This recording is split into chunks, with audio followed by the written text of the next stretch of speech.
Take us back to when you were 14 and came across the Tao Te Ching for the very first time. Was it an immediate attraction, or did it develop over time? Did you know at the time it was going to be a whole career? Well, certainly I didn't know at 14 that it would be a whole career, but there was an immediate attraction. It was also kind of an accident.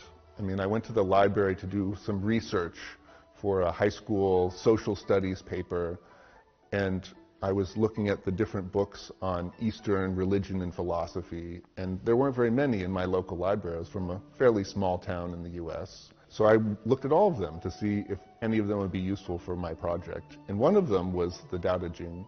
And it was also stood out because the book itself had large photographs and calligraphy, and the layout was very aesthetic. So visually it was quite gripping. But then also, once I started reading it, I thought, this is really different. This is something I've never encountered before.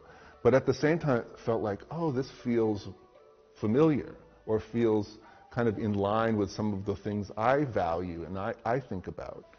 For example, I grew up in a pretty rural place in western Massachusetts, and I enjoyed my time in my youth in the forest, in the mountains, and being close to the natural world and to appreciate the harmonious, living existence of that kind of environment. And then in Taoism, there's this very sophisticated way of articulating human relationship to the cosmos that seemed to resonate with me. And I took out the book from the library and I brought it with me to school. So even in the middle of class, I was reading the Tao Te Ching when the teacher was talking.